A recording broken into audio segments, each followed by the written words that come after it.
Coronavirus, comment maîtriser l'autre épidémie, celle de la peur, et ne pas céder à la panique? Invité aujourd'hui le sociologue Gérald Bronner, membre de l'Académie des technologies et de l'Académie nationale de médecine. Il est l'auteur notamment de Déchéance de rationalité, paru chez Grasset, de Crédulité et rumeurs, faire face aux théories du complot et aux fake news, au PUF, de la démocratie des crédules et enfin aussi de l'inquiétant principe de précaution. Travail souvent mené en collaboration avec Étienne Géhin. Bonjour à vous, Gérald Bronner. Bonjour. Merci d'être avec nous.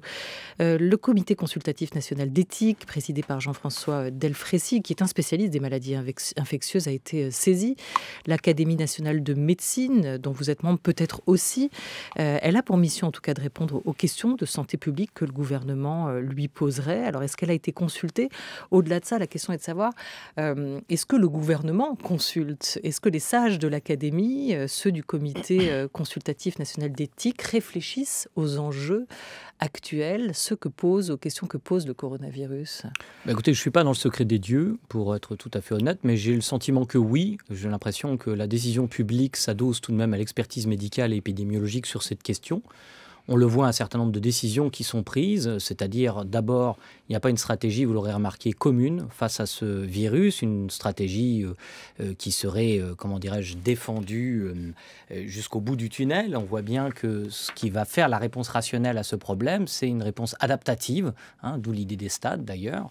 Et je n'ai rien vu pour l'instant dans la décision publique qui m'est paru relever de la parfaite irrationalité. Comment on mesure ça, l'irrationalité et la rationalité? Où est le curseur? Là, c'est un peu difficile, précisément. C'est pour ça que c'est un bel objet. Vous savez, moi, je travaille sur les croyances collectives, vous l'avez dit. Et lorsqu'on est confronté à des peurs relevant de la santé publique, par exemple, autour d'une antenne relais, quand les gens croient que cela favorise le cancer, etc., on a une littérature scientifique qui nous permet de répondre assez fermement qu'on est face à des croyances. Là, il ne s'agit pas d'une croyance à proprement parler, parce que le virus existe, n'est-ce pas? Ce n'est pas une construction sociale, il y a une réalité biologique à proprement parler. Seulement, ça ne veut pas dire que toutes les mesures de précaution maximalistes qui seront prises sont parfaitement rationnelles. Je crois que dans un premier temps, je vous ai parlé de la progressivité, ce qui doit être prise en compte, c'est le cas. Moi, je suis sociologue, je ne suis pas médecin, donc je vais parler avec beaucoup d'humilité. Mais si j'ai bien compris, il s'agit de prendre en compte la létalité de la maladie, son caractère contagieux, le nombre de personnes en toute probabilité qui peuvent être touchées, le fait de pouvoir être, disons, asymptomatique, c'est-à-dire d'être porteur de la maladie sans être porteur de symptômes, etc. Tout cela constitue des modèles qu'il faut prendre au sérieux. Seulement, voilà, ce risque, et c'est là où le sociologue peut-être peut intervenir, c'est que ce risque est relativement inédit. N'est-ce pas? C'est la 4e fois depuis le début du 21e siècle qu'on a comme ça une maladie qui passe du monde animal au monde humain. Je vous rappelle la H1N1, MERS, le SRAS. Et là, on a maintenant le coronavirus. Et donc, de ce point de vue, cette épidémie, elle s'encapsule bien dans un phénomène plus général. Mais cette épidémie-ci, elle est inédite. Et face à l'inédit, la plupart du temps, en effet, le cerveau humain peut dérailler. Et c'est là qu'on a besoin d'expertise et de science. Seulement, voilà, les modèles ne sont pas encore au point. Et c'est pourquoi il est très difficile en temps réel de dire que la décision est rationnelle ou pas. On le saura a posteriori si on a péché par excès de précaution ou au contraire par trop peu de prudence. Ce qu'il faut simplement avoir en tête et bien rappeler pour prendre une décision rationnelle, c'est que l'on doit toujours mettre en regard les précautions qui sont prises avec les coûts potentiels de la précaution. Et c'est là que peut-être, parfois en effet, la décision publique, effrayée sans doute par les mouvements d'opinion publics eux-mêmes, peut être aveugle ou en tout cas borgne sur la question des coûts de la précaution. Le coût financier ou le coût symbolique? Eh bien, les deux sont possibles, ou pas que symboliques, ou même sanitaires. Prenez l'exemple de la Chine, par exemple. Nous savons déjà qu'il y a des individus qui sont morts dans les hôpitaux pour ne pas avoir été bien traités parce qu'ils n'étaient pas porteurs du coronavirus. Vous voyez, il n'y a pas que le coronavirus. Le coronavirus a tendance à éditorialiser les gestes de santé publique, la focalisation de notre attention, et donc nous conduire à prendre un certain nombre de décisions maximalistes qui nous rend encore une fois aveugles à d'autres questions de santé publique. Ou par exemple, la mise sous cloche partielle de la Chine pose des problèmes d'approvisionnement en médicaments. Parce que 90% par exemple de la pénicilline dans le monde est fabriquée par la Chine. Vous comprenez bien qu'à un moment donné, toute décision de précaution peut avoir des conséquences inaperçues. Et ce qui est intéressant, c'est que précisément, les acteurs sociaux que nous sommes, nous avons, quel que soit notre niveau, beaucoup plus de mal à apercevoir les conséquences indirectes que les conséquences directes d'un phénomène. Je vais vous donner un exemple qui n'a a priori rien à voir, mais qui illustre cela. Après les attentats du 11 septembre, Eh bien, on sait qu'on a vu, après ces attentats, donc un pic de mortalité, d'1 millier de morts supplémentaires par rapport aux statistiques habituelles. Et pour quelle raison? Tout simplement parce que par prudence, les gens ont évité de prendre l'avion. On les comprend après ces attentats. Seulement voilà, à la place de cela, ils ont pris leur voiture et les accidents de voiture sont beaucoup plus fréquents, la mortalité est beaucoup plus fréquente sur la route que dans les airs. Et donc on observe, vous voyez, un pic inattendu, personne ne l'a désiré, c'est ce qu'on appelle un effet émergent contre-productif, et c'est vraiment quelque chose avec lequel le cerveau humain a du mal. Sur cette question de la mise en regard, vous racontez comment les autorités publiques aujourd'hui tentent de procéder à une décision équilibrée, à des arbitrages qui vont prendre en compte toutes ces questions. Aujourd'hui, Libération cite une étude de chercheurs chinois publiée dans The New England Journal of Medicine, parue à la fin février, sur cette pneumonie virale, et montre qu'on est loin de la grippe saisonnière à laquelle on ne cesse de la comparer en termes de profil clinique, en tout cas. Ça inquiète les médecins, ça inquiète les infectiologues, mais ça nous inquiète nous aussi. Pourquoi en fait nos cerveaux à nous ont besoin aussi, ce besoin de comparaison? Est-ce qu'il y a à travers ça une quête de repères aussi qui est nécessaire pour ne pas perdre pied? Mais certainement, là aussi, c'est une configuration très ancienne de notre cerveau que de ne pouvoir comprendre le monde que par comparaison. Nous-mêmes, nous évaluons notre propre bonheur par rapport au bonheur des autres, n'est-ce pas? Je dis souvent à mes étudiants, quand ils doutent de cette réalité, si vous avez eu 8 sur 20, par exemple en dissertation, est-ce que vous préféreriez que tout le monde ait eu 6, les autres, ou 15, n'est-ce pas? Et vous voyez bien que le bonheur est très relatif. Il s'évalue par rapport au contentement des autres. De la même façon, pour toute une série de sujets, bien effectivement, nous comparons. Quand nous avons trop de choix, cela créer une forme de sidération. Nous ne sommes plus capables de décider. Vous savez, quand vous allez sur une plateforme qui vous offre des séries télé, etc., si vous ne savez pas exactement ce que vous voulez regarder, ben vous pouvez passer une demi-heure ou une heure à faire votre choix. Il y a beaucoup d'études psychosociologiques qui montrent cela. C'est sans doute, d'ailleurs, pour cette raison que la comparaison est si utile. Parce que la comparaison, elle ramène la décision humaine à ceci ou à A, on va dire, ou non-A. Et la plupart du temps, pourtant, la vie nous offre une pluralité de possibles. Et c'est sans doute une ruse de l'esprit que de les résumer par comparaison à une opposition entre A et non-A. Donc de la même façon, sans doute pour se rassurer sur les questions de santé publique qui nous inquiètent beaucoup par ailleurs, nous pouvons comparer cela à des choses par exemple comme la grippe et de façon peut-être inadéquate parce qu'en effet, je pense que ça a été dit par les médecins et je ne fais que les singer, le virus du coronavirus est beaucoup plus inquiétant que celui de la grippe par sa létalité, par son caractère contagieux. Mais de toute façon, nous ne pouvons pas, même en toute rationalité, opérer de l'arithmétique quand il s'agit de morts. On ne peut pas raisonner de façon linéaire. Sinon, par exemple, les morts par terrorisme n'auraient aucune importance, puisqu'ils sont très, très, très peu nombreux par rapport aux maladies cardiovasculaires. On ne peut pas raisonner de cette façon, parce qu'il y a des morts qui ont une charge symbolique très importante, et donc une valeur sociale qui implique des représentations sociales qui sont, parce que nous sommes des acteurs sociaux, très importantes pour nous. Donc je ne crois pas qu'on raisonne rationnellement en rapportant la question de la létalité d'une maladie à une simple question arithmétique. Voilà, autre comparaison pratiquée, c'est l'analogie historique. On y revient, si vous le voulez bien, avec les mots de l'historien de la santé, Patrick Zilberman. Le SRAS de 2003 montre, si vous voulez, qu'il y a des gens qui s'en souviennent. Syndrome respiratoire aigu sévère. C'est ça, exactement. À ce moment-là, 800 morts, en 774 exactement dans le monde. À ce moment-là, si vous voulez, la Chine de Pékin s'était singularisée par un mensonge d'État, si vous voulez, visant à cacher, y compris à l'OMS, les progrès de l'épidémie. Donc il reste une certaine méfiance que vous voyez très bien transparaître dans la presse de Hong Kong, par exemple, ou dans la presse de Singapour. Et donc le gouvernement chinois est, observé à la loupe pour voir si véritablement il cache quelque chose ou non.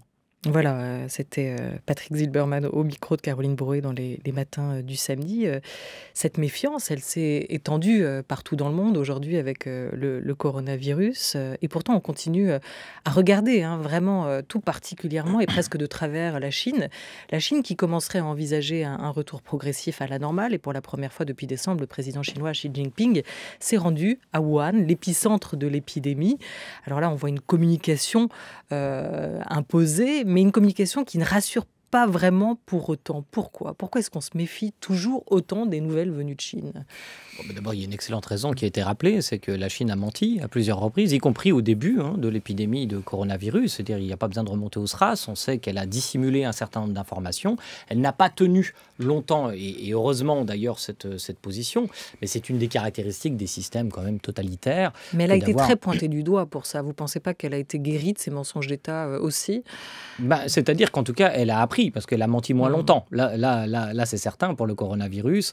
Mais en effet, c'est tout simple, quand vous avez un marché de l'information qui n'est pas concurrentiel, c'est-à-dire quand l'émission de l'information elle est tenue par l'État, d'où la nécessité, à mon avis, de bien isoler le marché de l'information de la décision politique, la tentation est grande pour la décision politique d'influencer les informations qui sont émises avec cette représentation paternaliste de la foule, on va dire. Il faut protéger la foule de la vérité parce que la foule va avoir des réactions irrationnelles, ce qui est possible par ailleurs. Mais je ne crois pas en tout cas que ce type de décision politique soit légitime, en tout cas dans un espace démocratique. Ça n'empêche pas les démocraties de mentir aussi de temps en temps et de dissimuler bien sûr des informations. Est-ce que l'épidémie, ou plutôt comment l'épidémie pose quand même la question de la vulnérabilité de nos démocraties à vos yeux, Gérald Bronner ? Pas que des démocraties. En fait, je dirais, pour parler un peu comme Marcel Mauss, que l'épidémie est un objet social total. C'est-à-dire qu'elle révèle à travers toutes ses facettes l'empire du monde des hommes, du monde des êtres humains. Et en l'occurrence, comme un virus a comme véhicule le corps humain, il aime beaucoup le tourisme, les échanges internationaux, les sociétés hyper connectées. Ce que révèle ce danger épidémique que nous voyons aujourd'hui, c'est le caractère hyper connecté, que je ne déplore pas par ailleurs, de nos sociétés, pas seulement des démocraties. Et d'ailleurs, cela ne concerne pas seulement la question des épidémies. Ça concerne la question des informations, ça concerne la question de la pollution, des enjeux écologiques, des enjeux migratoires. Et selon les sensibilités politiques, évidemment, on va insister sur le caractère transnational de ces flux. Et cela interroge sur l'espace politique légitime pour traiter de ces questions. On voit bien, en l'occurrence, pour cette épidémie, que les décisions nationales ne correspondent pas forcément à l'intérêt général. Et c'est la même chose pour ce qu'on appelle les infox et pour la question écologique est particulièrement saillante sur ce point. On voit bien que quand les intérêts nationaux s'expriment comme aux États-Unis, on sort des accords de Paris, etc., et que l'intérêt général peut être dissous. Donc ce que met sur le devant de la scène, une fois de plus, cette question épidémique, et c'est peut-être la bonne nouvelle, il faut essayer d'être un peu optimiste, c'est qu'elle invite à penser des institutions, quelle que soit leur nature, internationales, qui pourraient répondre au caractère international des questions qui nous sont aujourd'hui posées par la constitution même de notre monde. Et à ce titre, je constate et je salue les initiatives qui ont été prises, je crois que ça vient en France d'origine, notamment de France Télévisions, qui a pris une initiative de collaboration internationale au niveau médiatique avec la BBC, des médias canadiens, etc. Il y a des dizaines de pays qui sont impliqués pour essayer de sortir l'information de ces enjeux de simple concurrence. Parce qu'évidemment, la tentation sur le marché de l'information, quand on est face à un danger épidémique ou un risque de santé publique en général, c'est de faire dans le sensationnalisme, tout simplement. La peur est un très bon produit sur le marché dérégulé de l'information. Or, quelle est la régulation qu'il faut sur un marché de ce genre pour ne pas tomber dans des aspects liberticides, comme en Chine, parce que là, le marché est très, très régulé, mais je veux dire, ce n'est pas ce à quoi on aspire. C'est peut-être une régulation entre pairs, par exemple, entre journalistes qui vont convenir d'une charte de déontologie pour ralentir l'information quand on ne sait pas, par exemple, et pour éviter, en effet, d'utiliser la peur comme un trop bon produit médiatique. Alors, on retourne en Chine avec un reportage sur ce qui se joue actuellement, en termes aussi de surveillance des populations, puisqu'on interroge aussi les effets d'une telle épidémie sur nos démocraties. C'est depuis les airs que cette Chinoise est rappelée à l'ordre. Oui, c'est le drone qui vous parle. Vous ne devriez pas vous promener sans masque. Rentrez chez vous et n'oubliez pas de vous laver les mains. Maintenant, le drone vous surveille. Face à l'épidémie de coronavirus, tous les moyens sont bons, que ce soit par les airs, avec des mégaphones ou au sol avec des groupes de surveillance composés de citoyens. Les consignes de sécurité sont rappelées encore et encore. Les autorités ne prennent aucun risque. La population est sous surveillance permanente. Voilà ce sous-surveillance permanente, Gérald Bronner, cette verticalité aussi du pouvoir qui s'est exprimée dans cette crise sanitaire en Chine, une fois encore. Est-ce que c'est aussi un moyen de rassurer, de montrer pour le pouvoir qu'il a la situation en main ? Oui, alors ça fait quand même un certain temps que la Chine a basculé dans un épisode de Black Mirror. Hein. Pour ceux qui ne connaissent pas, c'est une série télé qui explore les faces obscures des développements technologiques possibles. Alors peut-être que ça rassure en partie. Moi, ça m'inquiète un peu en tant que démocrate. C'est quand même des systèmes de contrôle qui font un peu froid dans le dos et ça nous interroge. Ça interroge nos démocraties sur le sacrifice que nous sommes prêts à faire en termes de liberté par rapport à la sécurité.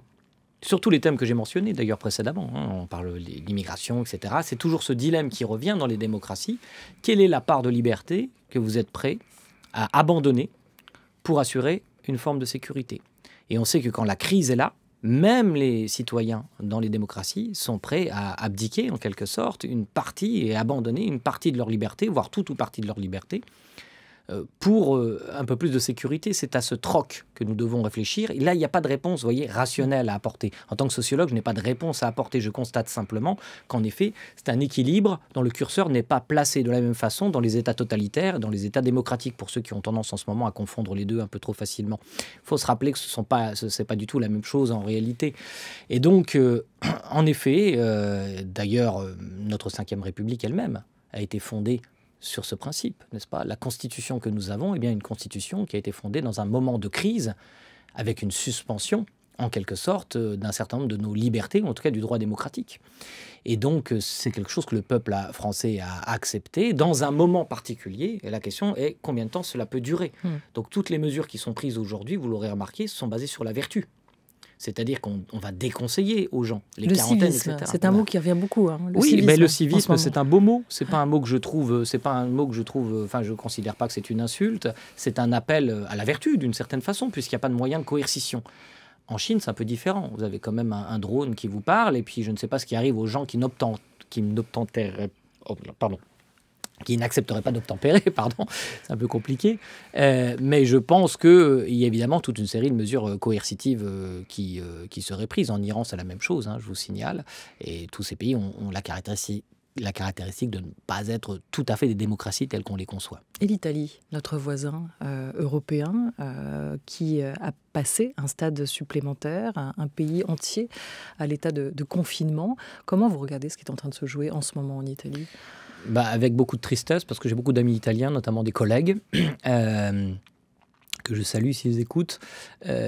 Oui, on sent bien là que la décision a eu du retard en Italie, justement, raison pour laquelle sans doute ils sont dans cette situation. Il ne faut pas oublier que le réseau de santé publique italien n'a rien à voir avec la solidité du réseau de santé publique français.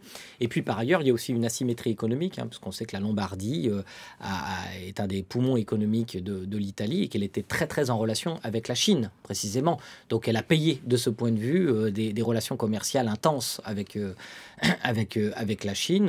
Et par ailleurs, justement, il est un peu tôt pour dire si on est dans une forme de précaution irrationnelle, mais ça paraît quand même extrêmement maximaliste ce qui se passe là-bas. Mais je vous rappelle aussi que ce sont des simples injonctions à faire. C'est-à-dire, je ne crois pas qu'il y ait des mesures coercitives, des punitions, je ne sais pas, des amendes, il faudrait le vérifier, ou des risques d'aller en prison, par exemple, si vous ne suivez pas ces recommandations de santé publique. Si le couvre-feu de 18h n'est pas respecté, notamment.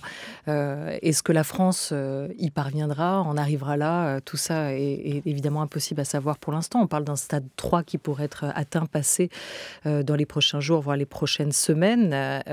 Aujourd'hui, comment tenter de maîtriser cette peur qui nous occupe, et c'est normal, par l'information, mais là encore, quel dosage ? On en parle avec vous, Gérald Bronner. Vous êtes notre invité jusqu'à 13h30. France Culture, il est 13h16.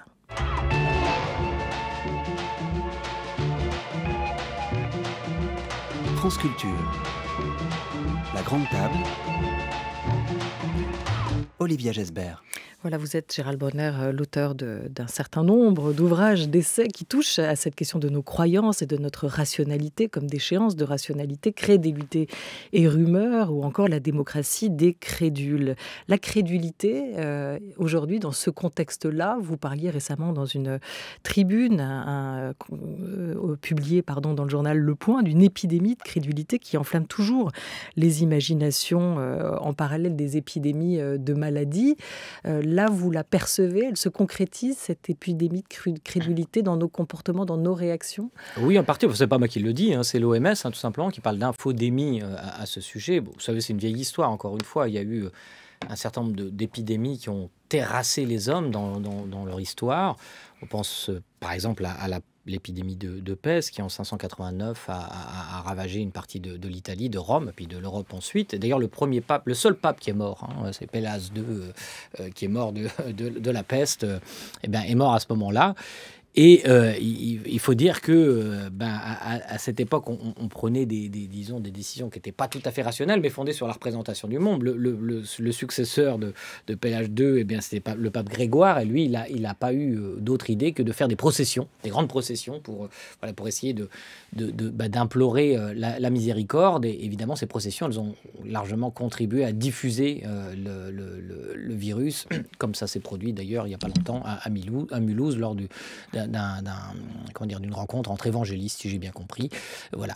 Et donc, ce qui est tout à fait, disons, favorable à cette épidémie de crédulité, c'est d'une part évidemment le risque mortel que constitue ce virus, mais aussi le fait qu'il y a quelque chose d'inédit.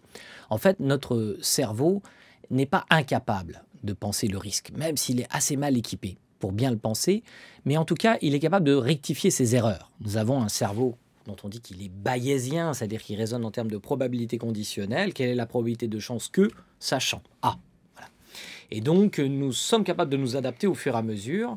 Et des chercheurs, notamment Jocelyn Rode, a montré en sociologie de la santé publique que face à des épidémies de maladies vectorielles comme le chikungunya, les individus arriver à répondre de plus en plus précisément à la question « Quelle est la probabilité de chance que vous-même vous contractiez la maladie ?» C'est-à-dire qu'on ajuste notre raisonnement.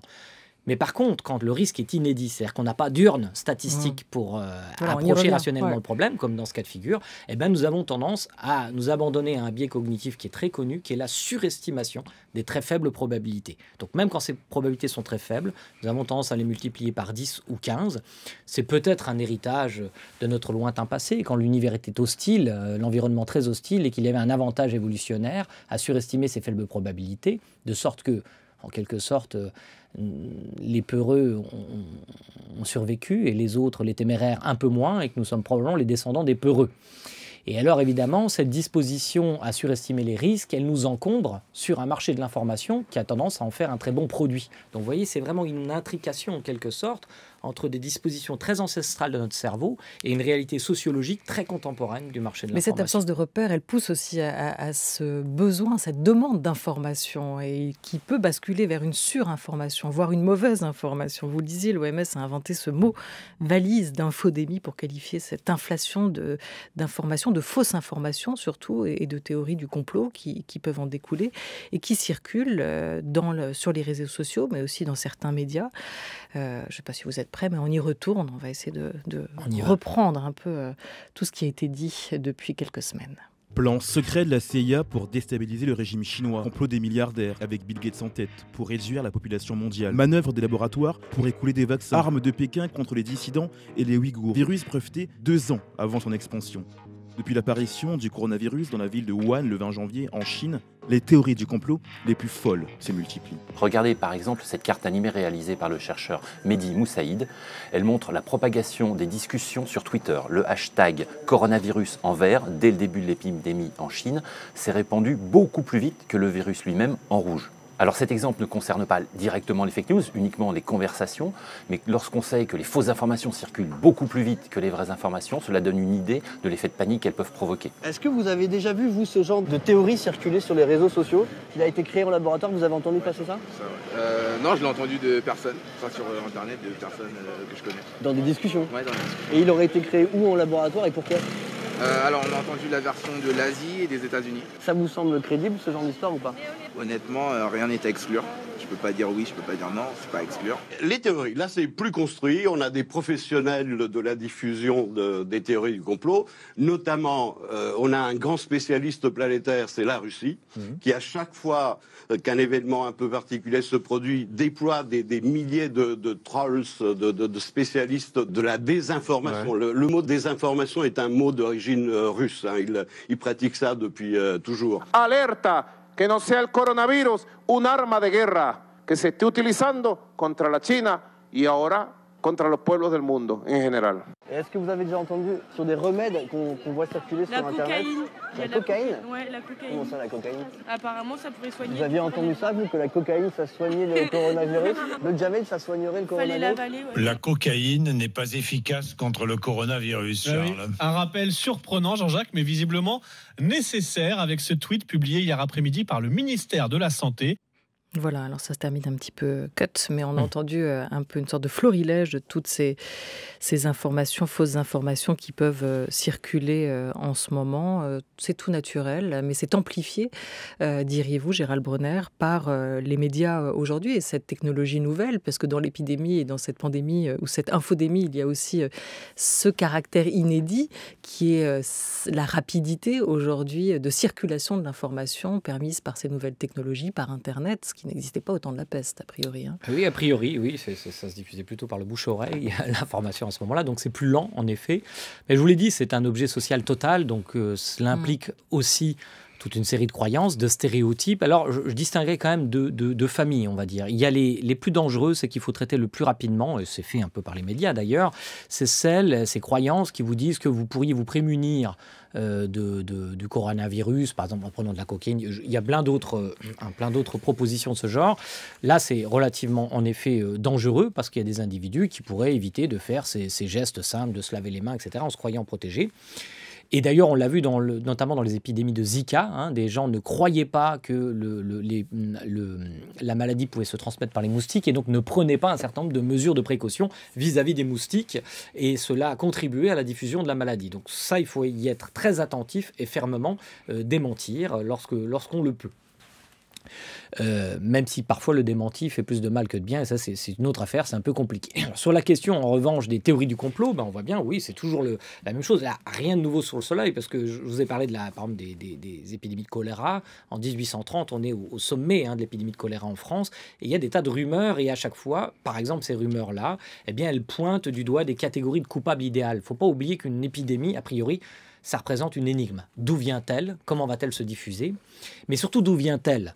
Évidemment, on pose toujours cette question parce que notre esprit, là aussi, a beaucoup de mal avec le non-sens, avec le hasard, avec une apparition tout simplement aléatoire. Donc il faut des catégories de coupables. Au 19e siècle, par exemple, il y a des gitans qui se sont fait massacrer parce qu'on les soupçonnait d'empoisonner l'eau des villages, parce que là, voilà, le choléra arrivait. On sait que pour la peste, il y a eu les juifs, comme souvent, malheureusement, dans ces cas de figure, sont des catégories idéales de coupables. Voilà, le risque, c'est aussi la stigmatisation ou les boucs émissaires. Hein, c'est ce qu'on a vu. C'est ce qu'on a vu avec le coronavirus, avec les populations asiatiques. C'est même apparemment pas tout à fait terminé. On voit de nouveaux acteurs apparaître. Alors là, les Chinois, mais bien sûr toujours les Américains, toujours un peu Israël aussi, puisqu'il a été dit, j'ai vu des tweets passer en disant tiens, c'est bizarre, il n'y a pas de cas en Israël, alors qu'ils se rassurent, c'est bon, il y a des cas en Israël. Et il y a toujours cette petite musique en fait qui dit à qui profite le crime. Hein, le cui prodest, cui bono, à qui profite le crime? Et cette question va permettre de répondre à cette autre question, d'où vient le virus?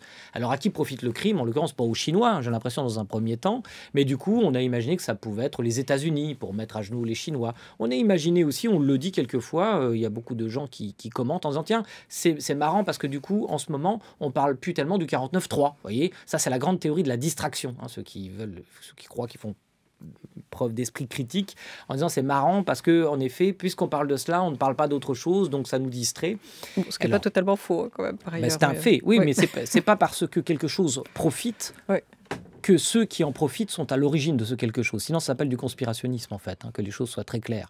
Alors, il ne faut pas confondre. Il y a toujours des gens qui profitent d'une situation, dans une guerre, et des gens qui profitent de cette situation, etc. Ça ne veut pas dire que ce sont eux qui ont provoqué la guerre. C'est une erreur de raisonnement crasse, mais qui se fait passer pour de l'intelligence, n'est-ce pas?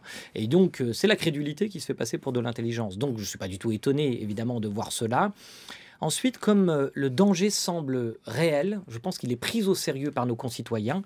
J'ai l'impression tout de même, mais là, il faudrait faire de la sociologie avec cette déclaration, c'est qu'une simple hypothèse, eh bien qu'il y a une réhabilitation de la parole experte. J'ai l'impression qu'on entend plus les experts, qu'ils parlent plus clair, plus haut, qu'on les prend au sérieux, et que certes, ces théories du complot, elles existent, mais elles sont, pour l'instant en tout cas, relativement marginalisées, même si une enquête de la Fondation Jean Jaurès, là, et Conspiracy Watch, je crois, montre que, je crois, 40% des Français ont tendance à croire qu'on nous cache des informations sur le coronavirus. Voilà, une communauté scientifique qui était particulièrement ciblée et sujette à défiance dans les dernières années et qui retrouve aussi une forme de confiance, tout comme les autorités publiques, parce qu'il y a un nécessaire devoir de transparence et qu'on a quand même besoin de se fier à certains interlocuteurs. On a vu des stratégies anti-fake news mises au point, notamment par l'OMS, qui tente de responsabiliser tous les acteurs. C'est le cas de Facebook, qui a été mise à contribution pour lutter contre la propagation du virus et de la rumeur,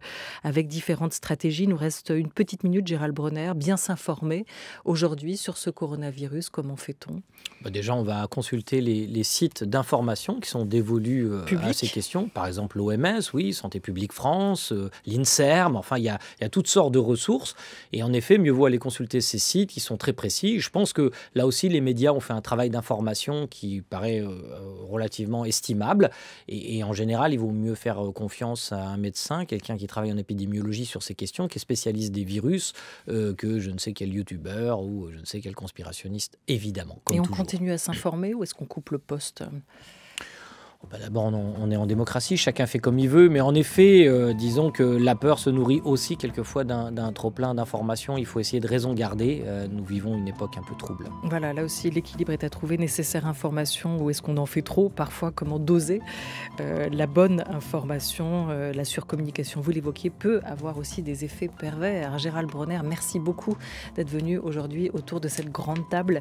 Je rappelle la parution de votre cabinet de curiosité sociale, paru au PUF et qui vient de revenir en édition poche. Merci beaucoup à vous d'avoir été avec nous et un grand merci à toute l'équipe de la Grande Table, à la programmation Oriane Delacroix, Bruno Barada, Jean-Christophe Brianchon et Henri Leblanc. À la préparation, c'est Laura Dutèche-Pérez avec Philomène Villard et Marceau Vassy. À la réalisation aujourd'hui, Éric Lancien avec Théo Gomard, à la technique et à la vidéo Jordan Fuentes. Très bel après-midi à tous sur France Culture.